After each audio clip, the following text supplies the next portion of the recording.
Hello, everyone, and welcome to ABC All About Canada, a program that educates, informs, and inspires our fellow kababayans with important issues happening in the Philippine-Canadian community. My name is Rovic Canono. I am your host. And today's episode, the title is 8 Things to Know if you are a temporary foreign worker here in Canada. Our guest is a solicitor and barrister in Canada. So ladies and gentlemen, please welcome Solicitor and Barrister Attorney Karen Joy Batyon. Hello mga kababayan natin dito sa Canada. Hi, Attorney Karen, kamusta? Okay naman, very good. Life is good. Siguro nagtatanong mga tagapakinig natin tsaka mga tagapanood, saan ka ba based dito sa Canada? I am based here in Vancouver, British Columbia. Mm-hmm. Ang isang solicitor and barrister ba, saan siya pwede mag-practice? Basically, I am licensed here in British Columbia.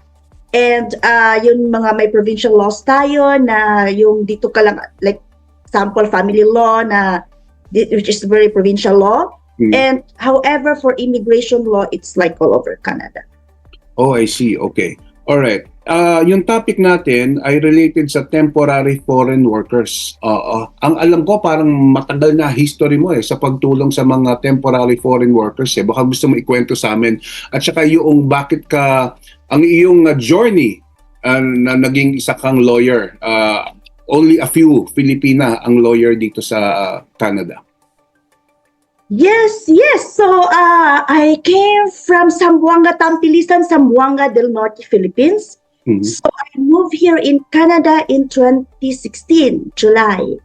And because I was like the municipal vice mayor of Tampilisan, Zamboanga del Norte at that time, I want to continue my public service here in Canada.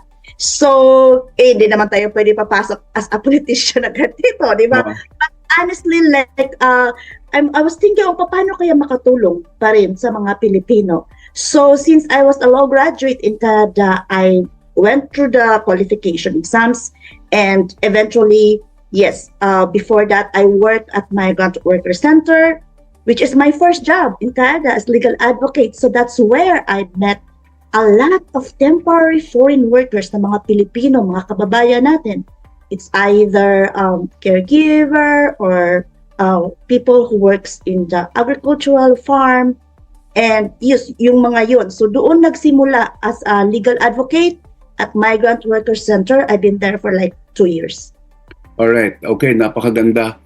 Marami akong gustong itanong doon sa sinabi mo. Pero first muna, bakit hindi naman pwedeng, I think you're highly qualified, kailangan dito ng political figures. Why not? Darating siguro ang panahon. Consider that, we need politicians to represent the different sectors. So, please consider that. We would love to see you in the politics. Mali mo, mapunta ka sa Ottawa, di ba? Naku, Rovic, dami pa tayo pagdadaanan siya. And besides, my goal at this point is just to give more like legal information about our kababayan and in Canada. Lalong-lalo na sa sinabi mo kanina, kunti lang kami dito ng mga Pilipino ng mga lawyers. So why not give part of us back to the community, especially the Filipino community na kailangan talaga natin. Tamang-tama yung topic natin, 8 things to know about temporary foreign workers ng mga Filipinos na nandito dahil mukhang yun ang napatagal mo ng experience. Ngayon, pasok muna tayo. Ano ba ang share muna natin? Meron bang mga sad stories kang gustong i-share kung bakit napakahalaga na pag-aaralan natin o ma-share mo yung karapatan ng mga temporary foreign workers? Yes, kasi alam mo, like from my experience as a legal advocate noong araw sa Migrant Worker Center, naku po, ang dami-dami pong mga kababayan natin na hindi man lang alam yung mga rights natin as a worker dito sa Canada. Kasi nga, diba, sa atin, okay lang or baka walang makinig, diba, sa mga rights natin. Tsaka, hirap kalabanin ang government bago tayo dito. So, iba dito sa Canada, may mga rights po ang temporary foreign workers and then may mga support po sila sa community.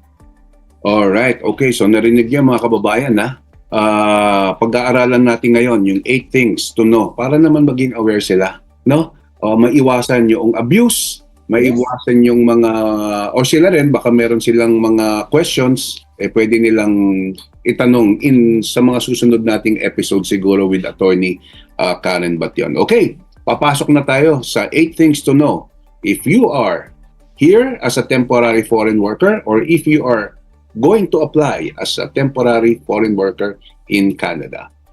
First, Your employment agreement. So, pag magiging kayo dito, temporary foreign workers, meron kayong employment agreement or employment contract. So, dito sa employment agreement or contract nakasaad yung mga wages ninyo. Magkano ba yung wage ninyo sa trabaho ninyo? Nakasaad doon yung hours of work ninyo. So, yung overtime. Kasi po dito, let's say, pag nag-overtime po kayo, ay dapat meron kayong pay for that hour and a half. And like wages, balik tayo sa wages, for BC in the province of British Columbia, for the minimum wage at this point ay 16.75. Mag-increase yan ngayong June 1st for 17.40. So basically po, hindi po, the employer will not allowed to put lower than 16.75 dito sa British Columbia. Dapat naka-follow po sila kung ano yung wages na nasa kontrata ninyo.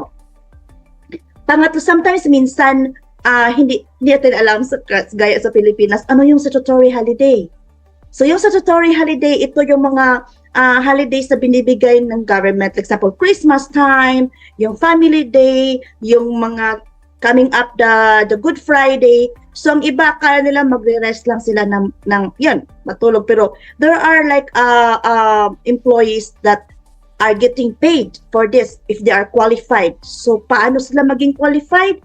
One of those is like kung naka-start sila ng trabaho na and they are employed within 30 days, so qualified na po sila na magkakaroon ng statutory holiday or paid statutory holiday.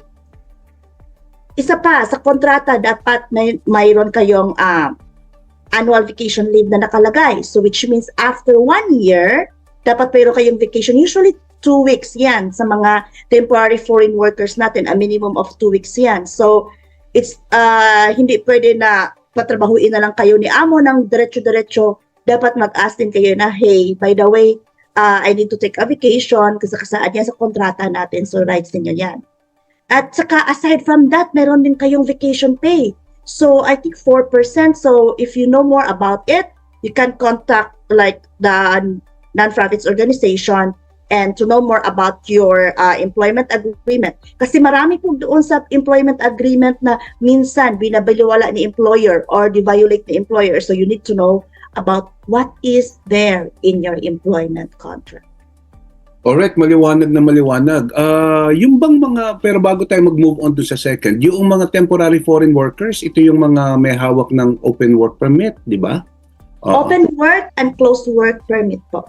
Oo, closed work permit. At saka ito rin yung mga may hawak, sila rin yung mga estudyante, yung asawa nila, kasama nila rito, nagtatrabaho. Yan ang mga considered na mga temporary foreign workers. Ano?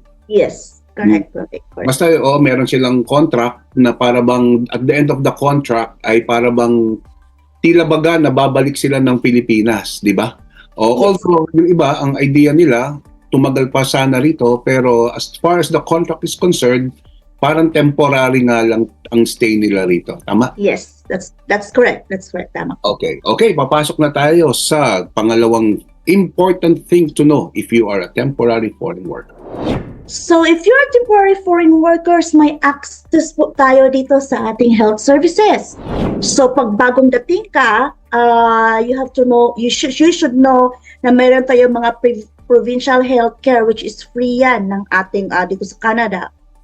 But in case pagdating ninyo dito ay hindi pa po kayo nakakuha agad ng access to the public health or provincial health care, dapat ang employer po ninyo ay mayroong private health care.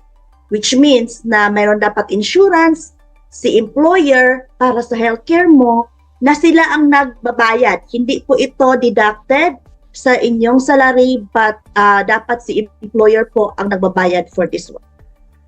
Okay, so feeling ko ito yung mga tinatawag na travel, parang travel insurance siguro, no? Oo. Yes, kung magpunta sila dito, kasi dapat secured, kasi ang mahal-mahal ng healthcare. Pag na-hospital ka dito, tapos hindi ka covered sa healthcare, wala kang private insurance, ang mahal-mahal. So ang magandang learning pala sa sinabi mo, dapat charge yan doon sa employer. Employer, at hindi yan dapat i-deduct sa iyong salary. Oo. As an employee. Ang feeling, ang alam ko rin, yung travel insurance, hindi lang yung nagbiyahe ka, no? Hindi lang yun ang covered, kundi habang nandito ka, habang iniintay mo yung sinabi ni attorney na provincial health insurance noon na maging effective, para ka pa rin traveler. Yes. Parang yun lang naman ang term ng insurance. Okay? Yes. Pakaganda. Dapat covered ka doon. Tama, oo. For your own safety, mahal dito magkakasakit. Marami na tayong sad Oo. stories, ano? Na narinig. Yeah. Oo. Maraming sad stories na rinig dito, di ba, Robbie? Napakamura lang naman noong as compared doon sa magagastos mo kung Oo. sakaling wala ka insurance. Okay, Yeah. pasok na tayo sa pangatlo na thing to know if you are a temporary foreign worker.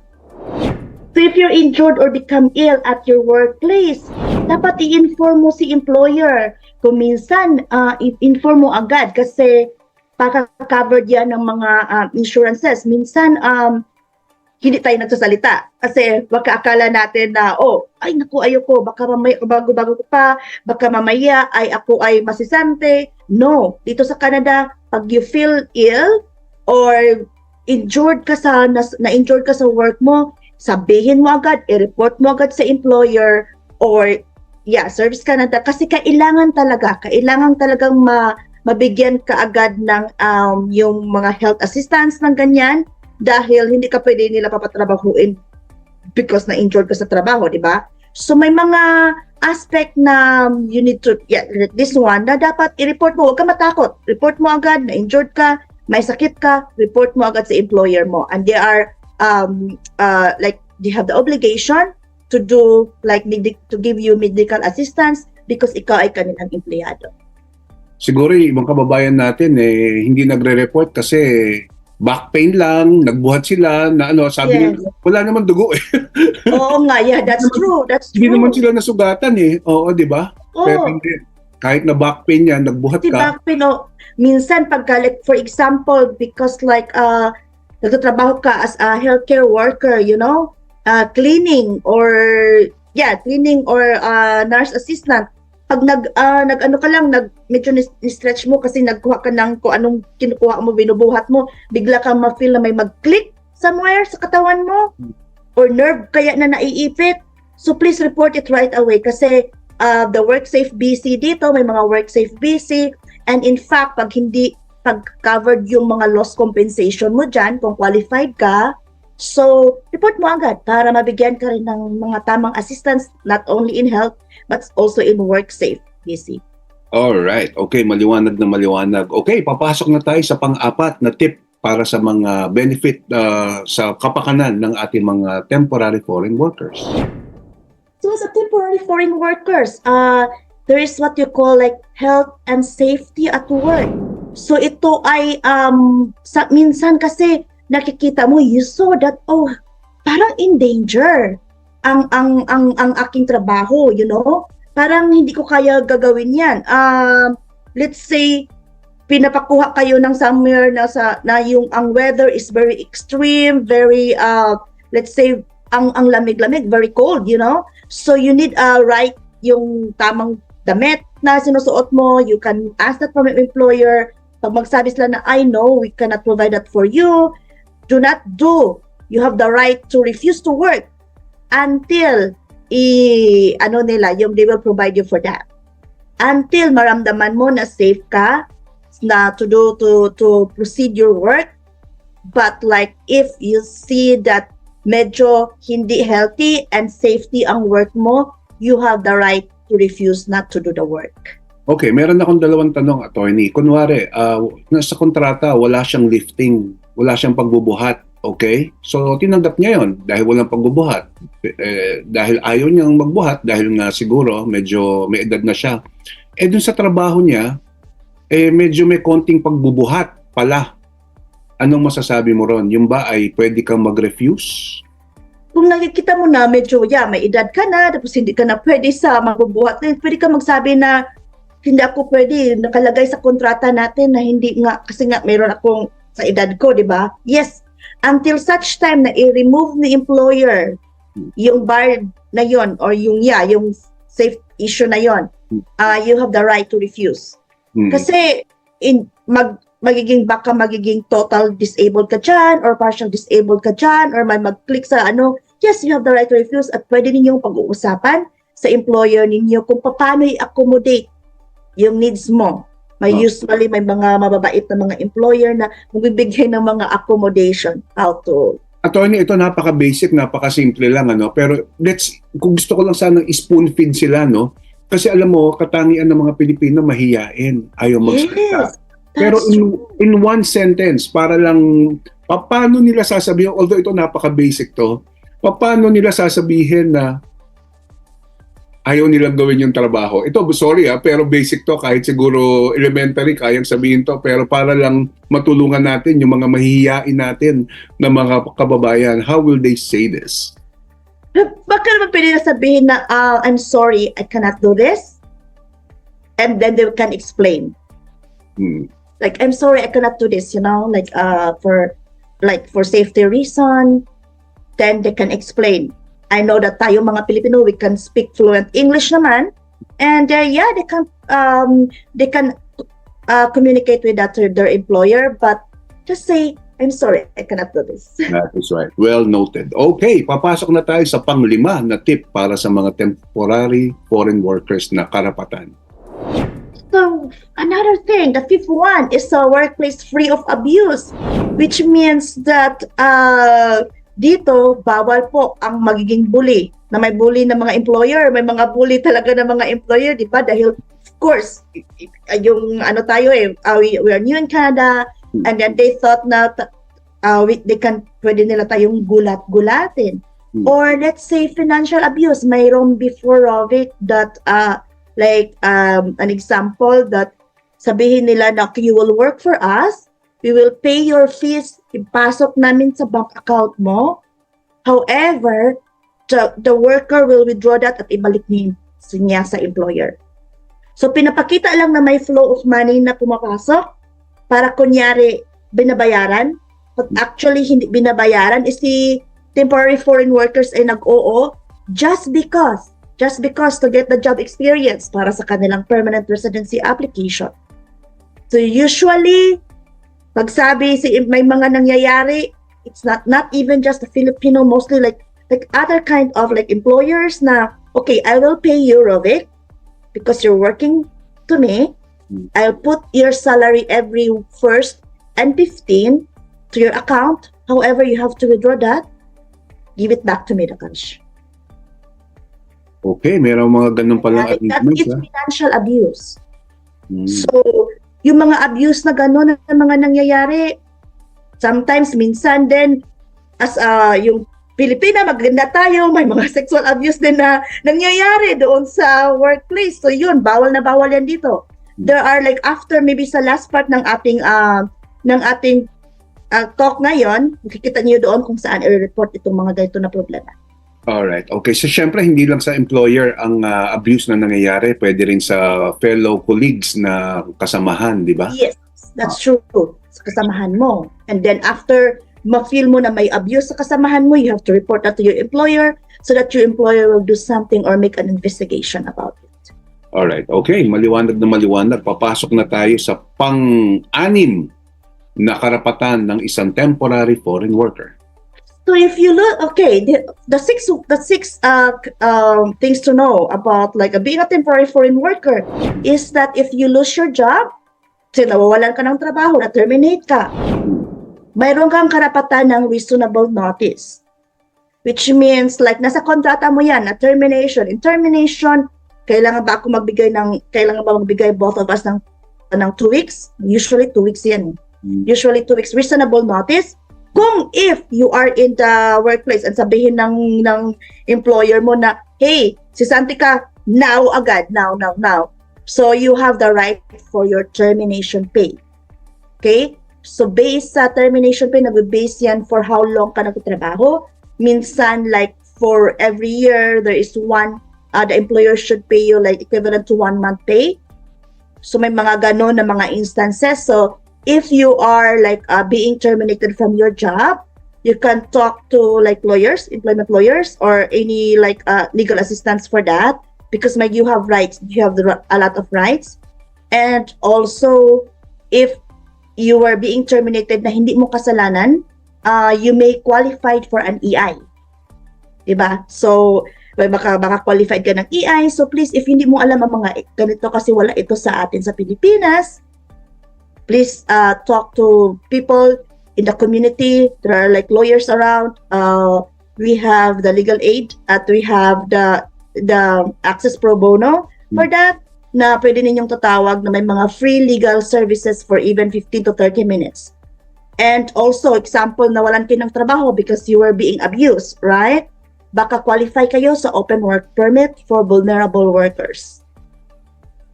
Yes. Tatalakay mo ba mamaya yung open work permit for vulnerable workers na yan? Napaka-interesting yan, ha?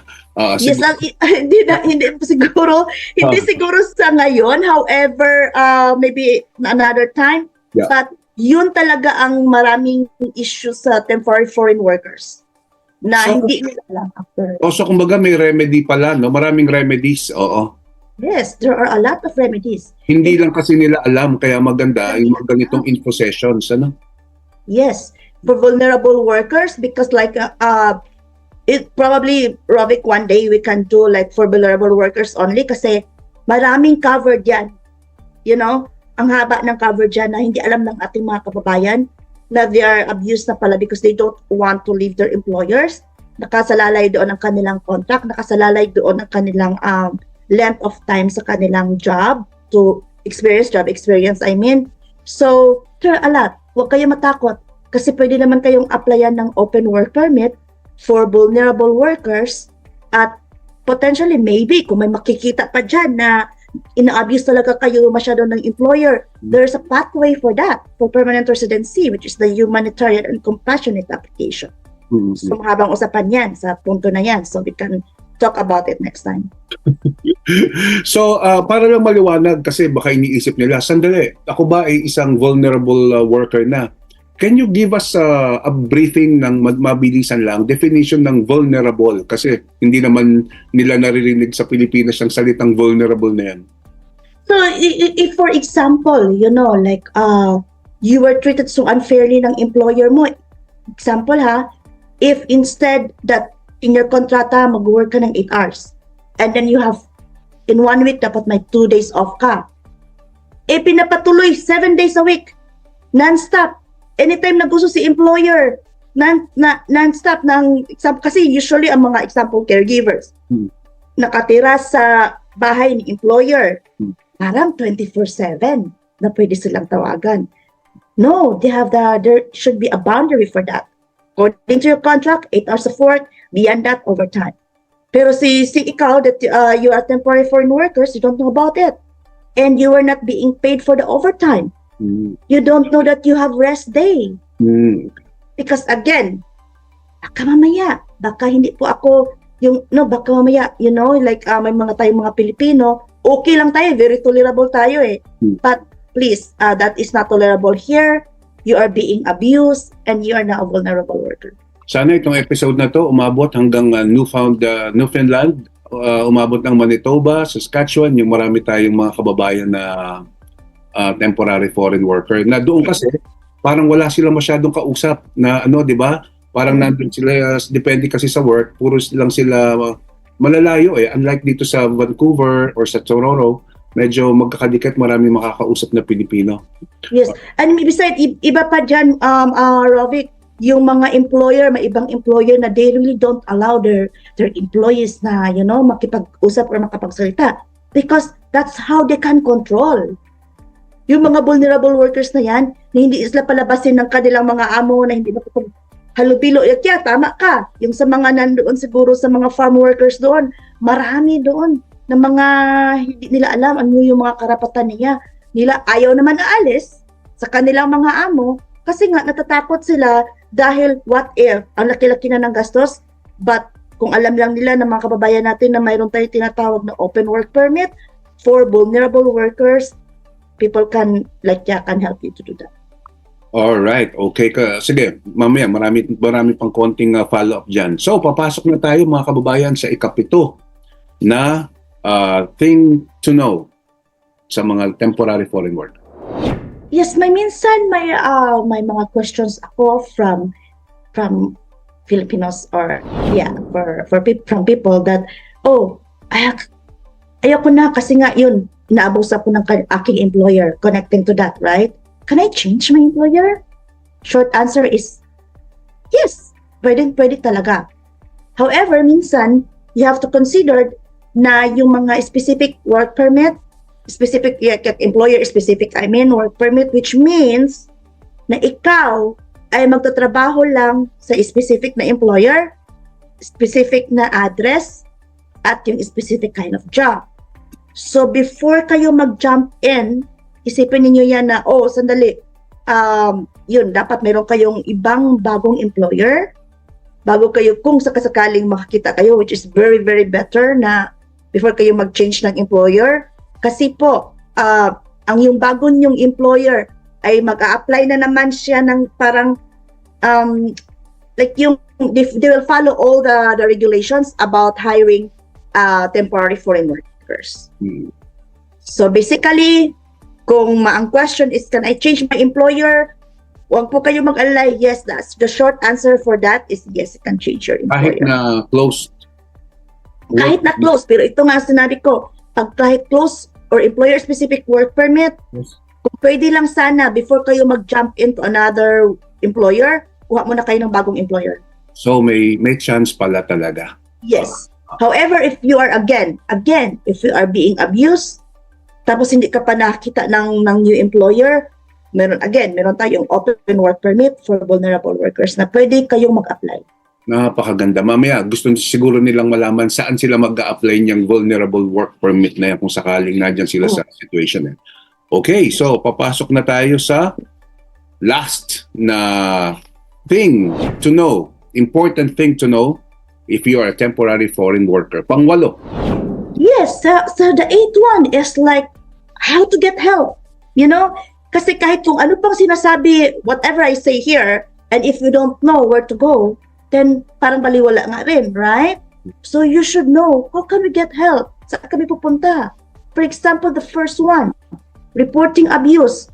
So saan ka namin i-report yun? Hindi namin alam. So basically here, you can report your abuse. So there is an employer abuse na hotline po sa Call Service Canada tip line. At pwede siguro malagay sa screen at 1-866-602-9448. That is the tip line ng Service Canada if you want to report like abuse in your workplace or employer abuse. All right. Okay. Ano pa? Where to get help? Yes, another thing is ang pangalawa, saan kayo kukuha ng tulong if you want to change your job due to abuse or risk of abuse. So you can apply for open work permit for vulnerable workers. In this case, ito yung sinabi mo kay Narob, saan kami pwede maghingi ng tulong? Migrant Workers Center po. Meron yung sa anak ko magtatrabaho doon. And maybe you can also ask other maybe sa migrant workers office natin na dating polo.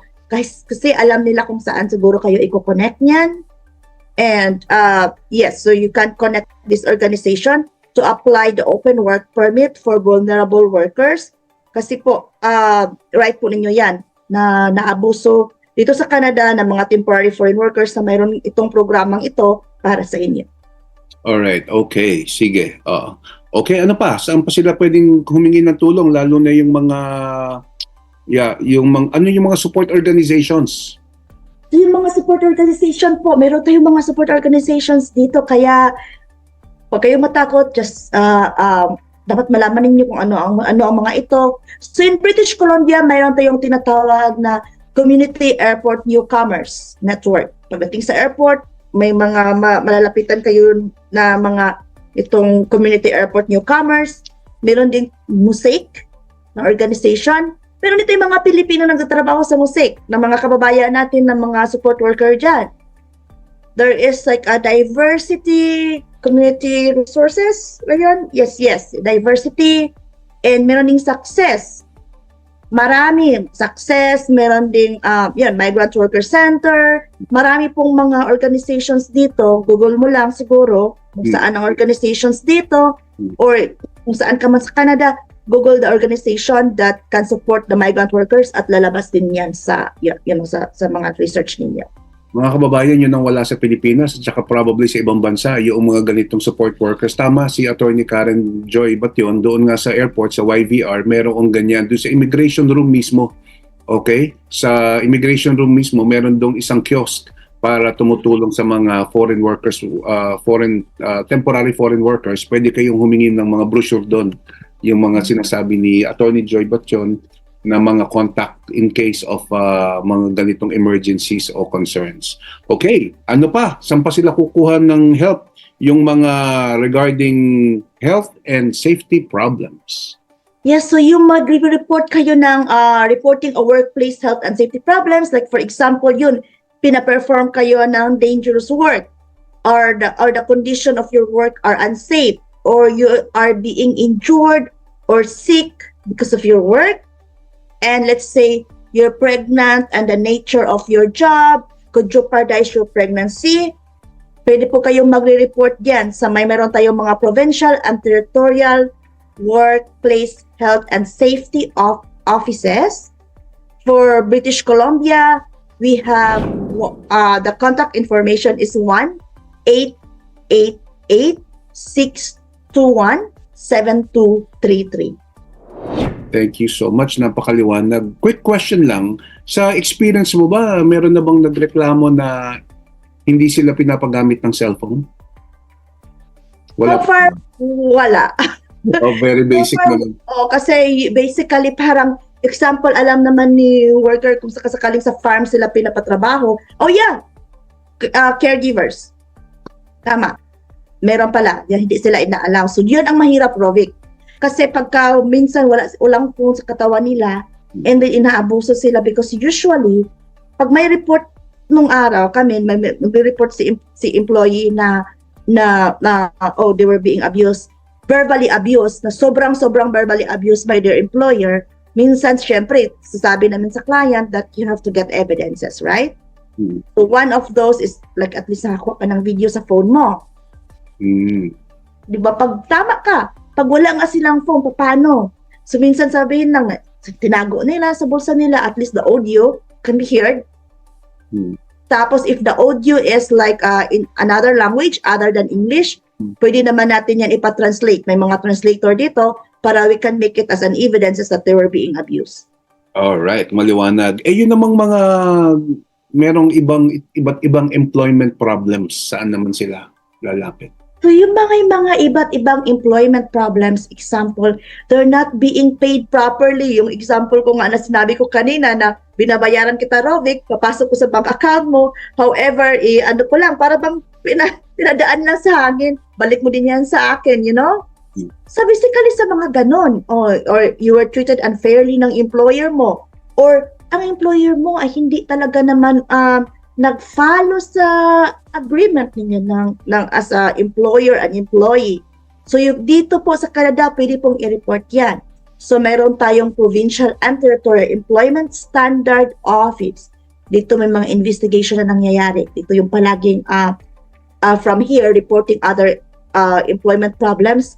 If magkakaroon ng investigation si Employment Standard, you can use that investigation as an evidence for your vulnerable workers, open work permit, vulnerable workers application to move forward with your immigration issues. So to call, we have a number here for the BC. Actually, we have a numbers from other provinces as well, but i-provide ko lang ang sa British Columbia, which is 1-833-821-4307. Alright, okay, maliwanag na maliwanag. Okay, paano naman yung mga parang feeling nila biktima sila ng human trafficking? At saka kindly explain naman, ano ba yung human trafficking na to? So for example, yung usually human trafficking ay hindi masyado nangyayari sa atin dito, mga Pilipino, pero marami po itong nangyayari sa mga iba-ibang lahi. Baka naman, meron tayo kasi it's not only na ikaw ang biktima, na i-report mo to, pag ikaw ay napapansin mo na parang tina-traffic, yung parang mayroong human trafficking na nangyayari. For example, hinahire kayo doon sa Pilipinas na mga, let's say, hinahire kayo ng, punta tayo doon sa Canada, like resource visa, pagdating pala dito ay pinapatrabaho pala kayo ng parang prostitution or something like that. So, tina-traffic kayo. So, dapat kung tayo mga Pilipino, pag may nakita tayo, nakasuspect tayo na may mga ganon, na parang hindi ata tama ang mangyayari ito sa kapitbahay namin or something. Yes, you have a hotline to call that because it could be a case of potential human trafficking na bawal po at mayroon tayo tinatawag na Canadian Human Trafficking Hotline which is 1-833-900-1010. At of course, balik tayo doon sa Service Canada tip line, confidential tip line. Confidential ang pagre-report ninyo sa mga numbers na ito kung gusto niyo yun na wag niyo isasabi ang inyong identity. Alright. Super informative ng ating episode na to, mga kababayan. Sana makatulong, makarating, umabot sa mga malalayong probinsya ng Canada ang ating episode na 8 Things to Know bilang isang temporary foreign worker courtesy of our solicitor and barrister, Attorney Karen Batyon. Final question. Iniisip kasi ng mga temporary foreign workers natin na inferior sila sa mga karapatan ng mga katulad ng mga Canadian citizen o mga permanent resident na para bang sila ay mas mababa. Yun ang iniisip nila. Anong masasabi mo ron? Totoo ba na sila ay mas mababa o yan pantay lang sa mata ng gobyerno? So para malaman po ng ating mga temporary foreign workers, ang karapatan dito ng isang Canadian citizen as a worker and a permanent resident as a worker, dapat po ninyong malalaman na pantay po lahat.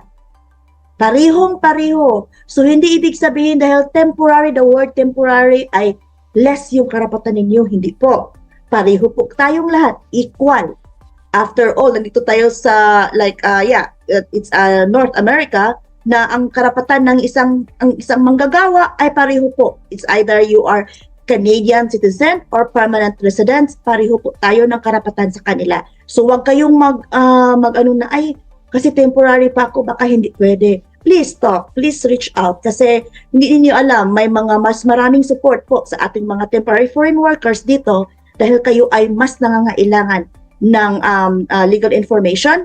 Mas kayo ay nangangailangan ng more assistance, may mga support workers sa community na pwede ninyong matawagan at yes, Google it and then all you have to do is reach out. Okay? Yan ang pinakamagandang lesson sa kanila. Pantay po kayo, temporary foreign workers at sa mga Canadian citizens, permanent residents, pareho lang po yan. Okay. Para sa kanilang mga katanungan, para sa kanilang mga concerns, Attorney Karen, saan kanila pwedeng makontak? So basically for now, I am doing my private practice at KGB Law Firm. You can contact me through my Facebook or also I have my own phone number or email address. I'm doing virtual office for now.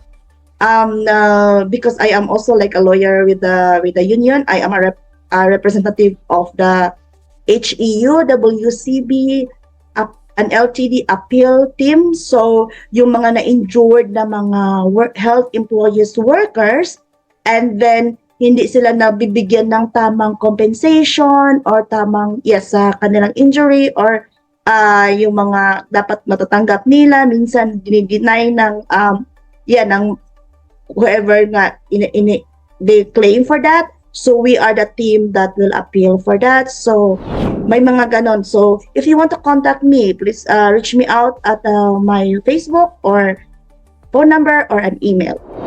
Thank you so much, Attorney Karen. O magpaalam ka na. Ano bang salita sa Zamboanga? It's Zamboangueño, but Zamboangueño, but I'm very fluent in in Bisaya po. Like, Sige, yes. batiin mo na, magpaalam pa na sa kanila para yung mga Bisaya nating mga kababayan din. Sige sa mga Bisaya din ha. So, so okay. Bye-bye na sa inyo ha. So, hopefully, sa sunod nga magkita na po tayo, I can speak fluent sa Bisaya. So, you can actually, pwede mo magkisurihan ita sa inyong mga problema, sa inyong mga suliran. So, reach out mo sa ako, sa ako ang Facebook account and also to the law firm phone number para sometimes kung usahay man good, mas nindot ika-istorya ang pareho nato og dialect, di ba? So I can talk fluent Bisaya, Tagalog, I can understand a little bit of Ilonggo. I understand a lot of languages in Filipinos, so please reach out. Thank you. Love it. Okay, thank you so much, Attorney Karen Bation. And that is a wrap. Everyone, thank you for watching ABC All About Canada, program that educates, informs, and inspires our fellow kababayans with important issues happening in the Philippine-Canadian community. I'm your host. My name is Rovi Canono. I will see you again. Thank you.